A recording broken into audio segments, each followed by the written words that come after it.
Good morning student. आज हम अपनी एसटीसी फर्स्ट ईयर विषय कला शिक्षा, इसमें हमने नाटक की जो विधाएं है उस नाटक की विधाओं के बारे में अध्ययन किया था। आज का हमारा टॉपिक है नाटक के अंश। आज का प्रकरण है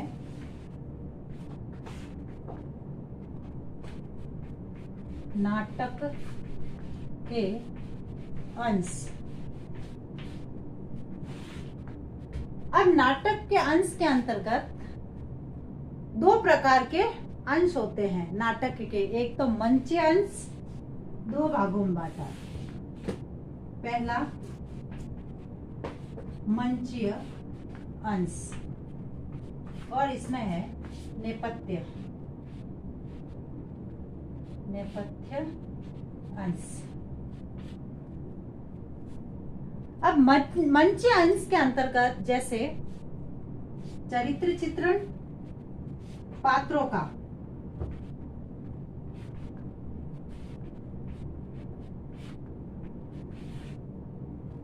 हाव भाव,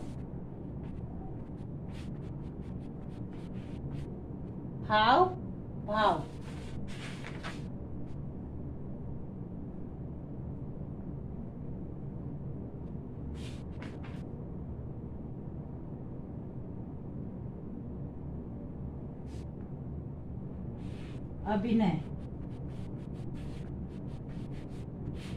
और चौथा है संवाद। ये जो होते हैं मंच अंश, जो मंच पर प्रस्तुत किए जाते हैं, यानी सामने जो चीज दिखती है, इसलिए चरित्र चित्रण, हाव भाव, अभिनय और संवाद। इसमें सबसे पहले जो चरित्र चित्रण है, इसमें अभिनय के चारों पक्षों को ध्यान में रखा जाता है। जब किसी पात्र को कोई भी व्यक्ति अभिनय करता है, अभिनय करते हैं, तो उसके सामने जो सारी घटना है उस घटनाक्रम की पूरी जानकारी होनी चाहिए। कि पहले ये देखना होगा कि उस पात्र की शारीरिक बनावट कैसी है, वह छोटा है, मोटा है, पतला है, बड़ा है, अधेड़ उम्र का है, किस उम्र का है, कैसे चलेगा, कैसे बोलेगा, कैसे सोचेगा, उस पात्र की मानसिकता क्या है, उसको क्या करना है, उसको कैसे बोलना है, उसको उसकी वाणी कैसे रखनी है, उसको उच्चारण कैसे होगा, वह देखेगा कैसे, वह सोचेगा कैसे, और उसकी जो सामाजिक है, आर्थिक है स्थिति कैसी होगी, और उसकी जो वैचारिक दृष्टि होती है वह वैचारिक दृष्टि कैसी होगी, उसका शैक्षणिक स्तर कैसा होगा, कितना पढ़ा लिखा होगा, बिजनेसमैन बताएगा या अनपढ़ बताएगा। इस प्रकार से उसकी जीवन शैली, उसके बात करने का ढंग, उसके बाहर व्यवहार करने का ढंग है, कला, उसकी पारिवारिक पृष्ठभूमि, उसकी कार्य व परिस्थिति दर्शा रही है या नहीं दर्शा रही है, वो सच्चा है, वो झूठा है, वो घमंडी है, शर्मिला है, लालची है, गुस्सेल है, नेगेटिव रोल करेगा, पॉजिटिव रोल करेगा, वो शांत रहेगा, या दूसरे जो पात्र है उनसे वह क्या चाहता है, उसका आत्मविश्वास कैसा होगा, उसके नैतिक मूल्य और मान्यताएं क्या होगी, और अपने किसी भी पात्र का वो अंगों से या वाचिक यानी बोल कर या आहार्य अभिनय द्वारा शोभित करेगा, या मनोवेग से निश्चित रसों का भाव प्रदर्शन कर उस पात्र को जीवन प्रदान करेगा और चरित्र चित्रण बनाता है। यानी चरित्र चित्रण में वह उन सभी अपनी पूर्ण मनोयोग से उस पात्र को निभाने की कोशिश करता है कि उसको कौन सा रोल निभाना है, नेगेटिव निभाना है या पॉजिटिव निभाना। उसके बाद आता है हाव भाव।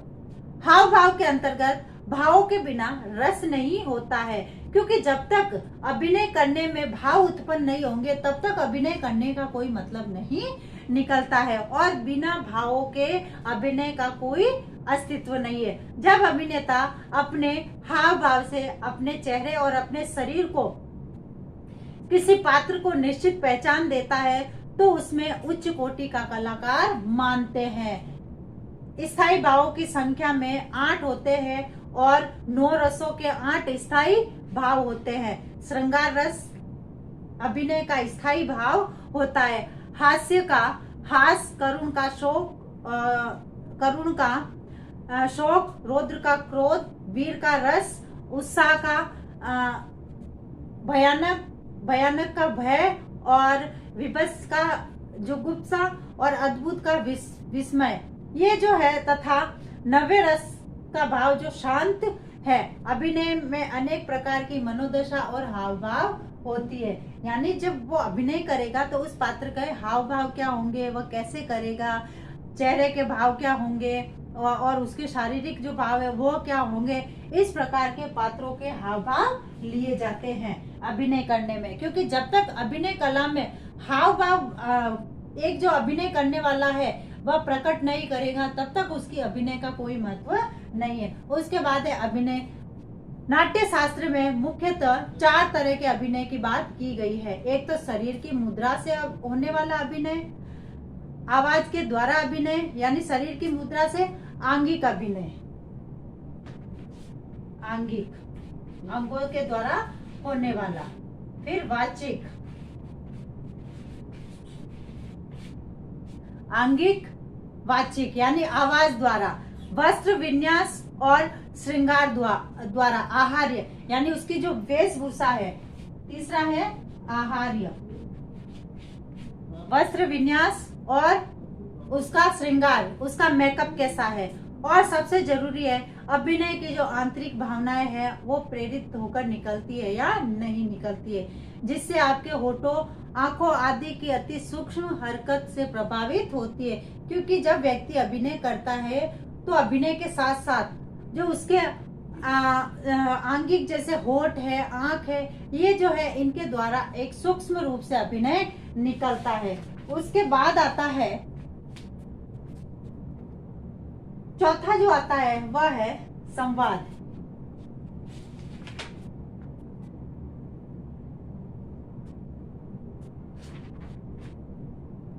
यानी संवाद यानी उसके डायलॉग, क्योंकि किसी भी अभिनय करने वाले के लिए उसके डायलॉग बहुत अहम होते हैं। किसी नाटक के संवाद या डायलॉग बेहद बहुत ही महत्वपूर्ण होते हैं। हर व्यक्ति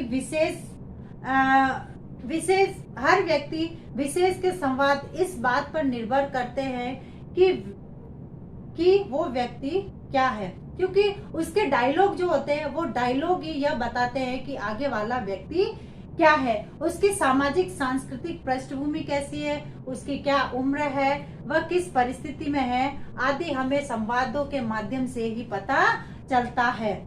हमें संवाद लिखने से पूर्व देखना होगा कि बोलने वाले की उम्र क्या है। संवाद छोटे हो लेकिन अर्थ लिए हुए होने चाहिए। नाटक की कहानी चाहे किसी राजा महाराजा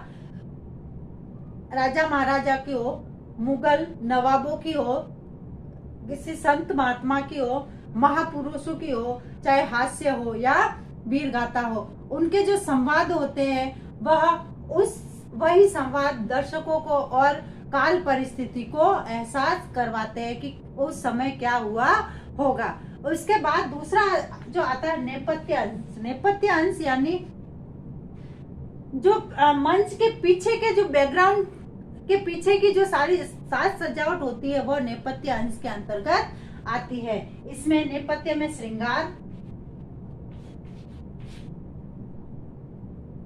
वस्त्र विन्यास, वेशभूषा, वस्त्र विन्यास प्रकाश की व्यवस्था है। जैसे श्रृंगार में शरीर की जो सज्जा होती है वो वस्त्र विन्यास है, यानी कपड़े कैसे हैं उनके, श्रृंगार कैसा है, जो पात्र निभा रहा है उस पात्र के अनुसार उसका श्रृंगार है या नहीं है, उनको पात्रों के अनुसार उनकी आयु है या नहीं है, वह स्वस्थ है या नहीं है, ये सब जो हमें श्रृंगार के माध्यम से पता चलता है। यानी इसके लिए हम अलग अलग रंगों का प्रयोग करते हैं, जैसे मुख्य रूप से नीले, पीले, लाल, इस प्रकार के जो कलर है उन कलरों का उपयोग करते हैं और उनको अलग अलग अनुपात में मिलाकर विभिन्न प्रकार के सेट देते हैं, दाढ़ी मूछ बनाते हैं, उनको आभूषण पहनाते हैं, इस प्रकार से उनका मेकअप किया जाता है। यानी जिस प्रकार का उनको पात्र दिया जाता है उसी के अनुसार उनका श्रृंगार किया जाता है। फिर है वस्त्र विन्यास। वस्त्र विन्यास का अर्थ है किसी भी नाटक में अपने चरित्र चित्रण के अनुरूप उनको कपड़े देना या कपड़ों का चुनाव करना आहार्य अभिनय के अंतर्गत आता है। अच्छा, इसी के साथ ही मंच पर कौन सा चरित्र अभिनीत कर रहे हैं या कौन सा निभा रहे हैं, इसका पता हमें वस्त्र विन्यास के द्वारा ही, उनकी वेशभूषा, उनके कपड़ों के माध्यम से ही पता चलता है। क्योंकि जब तक वस्त्र विन्यास के साथ ही जब अभिनय किया जाएगा तो वह अभिनय बहुत अच्छा होता है, और चरित्र के अनुरूप ही वेशभूषा का चुनाव किया जाए तो और अधिक प्रभावशाली होगा। उसके बाद प्रकाश की व्यवस्था। प्रकाश की व्यवस्था के अंतर्गत प्रकाश की जो व्यवस्था होती है वह इसमें अहम भूमिका निभाती है। यानी प्रकाश व्यवस्था के दृश्य जैसे गुस्सा है, पीड़ा है, प्रेम है आदि के जो दृश्य बदलने होते हैं वह प्रकाश की व्यवस्था के अनुरूप दिखाई देता है। प्रकाश व्यवस्था से मंच पर दर्शकों का दिखाया जाने वाली सामग्री, अदृश्य और दर्शनीय स्थल, जिससे हम दर्शकों को दिखाना चाहते हैं कि प्रभाव से सशक्त बनाया जा सकता है। कब लाइट जलानी है, कब बुझानी है, कब कौन सा जो साउंड देना है, इस प्रकार से प्रकाश व्यवस्था भी मनोभावों को, बदलते मनोभावों को व्यक्त करती है। उसके बाद है ध्वनि व्यवस्था। अब ध्वनि जो है चित्रों के भावानुसार संगीत देने वाले, देखने वाले के और सुनने वालों के मुंह पर बनता है। इसके या तो मंच के पीछे कलाकारों को साज बजवा सकते हैं या रिकॉर्ड जो संगीत होते हैं, जैसे कि हम टेलीविजन वगैरह में देखते हैं कि जब जैसी परिस्थिति होती है उसी के अनुसार संगीत बजता है। जब दुख होता है तो उसी के अनुसार संगीत बजाया जाता है, जब खुशी होती है तो उसी के अनुसार संगीत बजाया जाता है। तो इस प्रकार से ये जो नाटक के नेपथ्य अंश और मंच अंश एक नाटक के लिए बहुत उपयोगी होते हैं।